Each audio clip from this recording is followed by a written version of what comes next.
Pemirsa, tidak berasa selama 30 menit Nanda sudah temenin Anda tentunya di Konco Tani.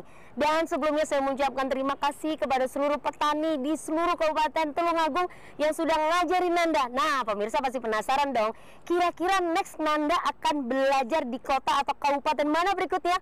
Untuk itu tetap stay tune di hari dan jam yang sama, hanya ada di Konco Tani. Ayo maju Pak Tani.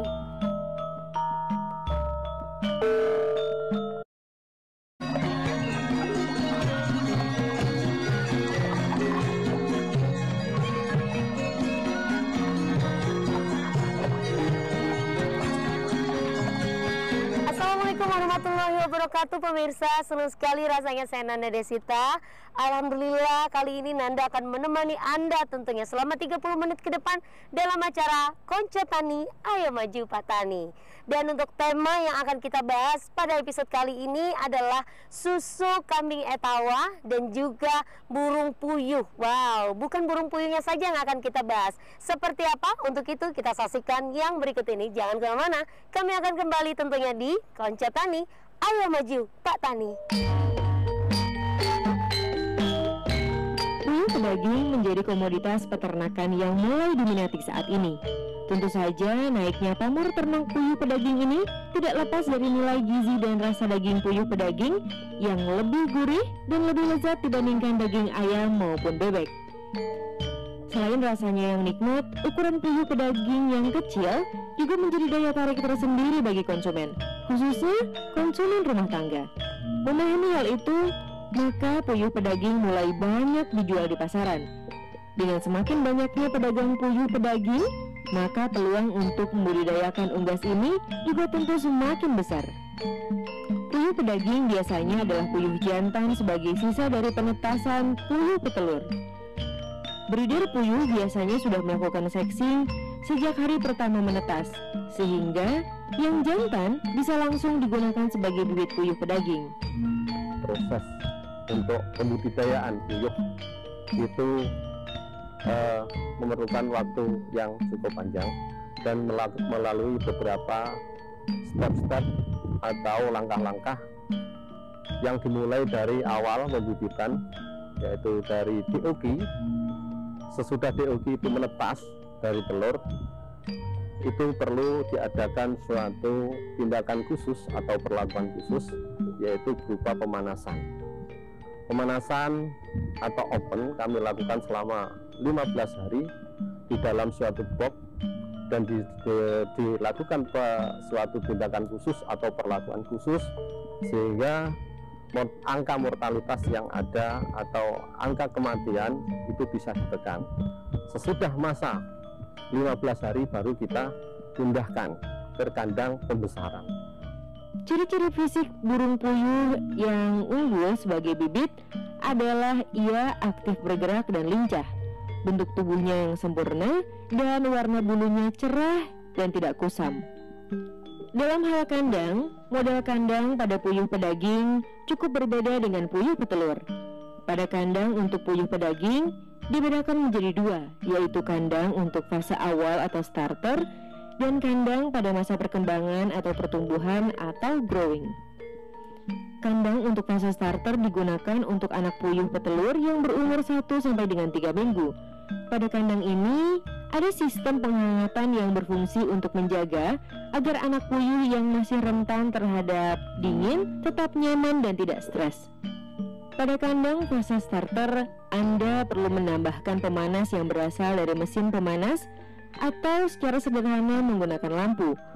Pada fase starter, satu kandang ukuran tersebut dapat memuat 90 sampai dengan 100 ekor anakan puyuh. Jumlah ini ideal untuk menjaga suhu kandang tetap hangat dan nyaman bagi anak puyuh. Kandang fase growing diperuntukkan untuk burung puyuh yang sudah berumur 3-6 minggu dan fase layer yang berusia lebih dari 6 minggu.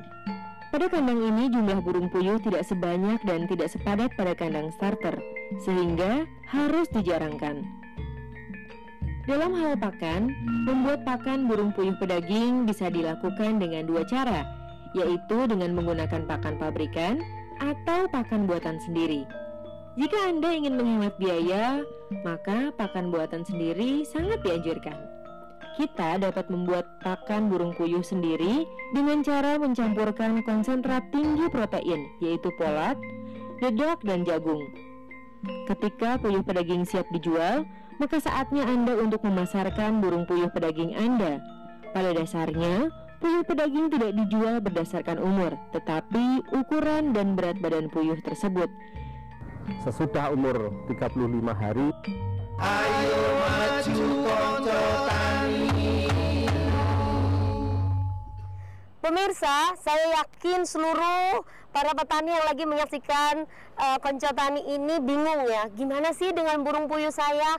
Entah yang satu itu susah makan, ada yang sakit-sakitan, bahkan ada yang gagal panen. Nah, mudah-mudahan ini menjadi salah satu solusi untuk Anda semua, karena tayangan yang berikut ini soal maggot, aduh ini spesial untuk si puyuh biar sehat, higienis, tumbuh, bisa memberikan sesuatu untuk kita. Bersama dengan Bapak Suryadi, silakan. kami melakukan inovasi terhadap puyuh ini karena disinyalir pada saat ini harga pakan di pasaran itu sangat mahal. Makanya kami membuat suatu peternakan terpadu antara BSF yang menghasilkan maggot yang nantinya ini sebagai sumber protein. Sumber protein inilah yang nanti akan menggantikan konsentrat. Konsentrat pabrikan kita sudah tidak pakai. Kita memanfaatkan protein yang diambil dari maggot ini, sehingga biaya pakan yang mana biaya pakan dalam usaha peternakan itu mencapai hampir 70%, kita bisa tekan kosnya. Bahkan kami dapat melakukan penggantian atau substitusi pakan pabrik ini sampai 50%. 50% bukan angka yang main-main, sehingga nanti bisa endingnya itu bisa memberikan profit yang akan lebih tinggi.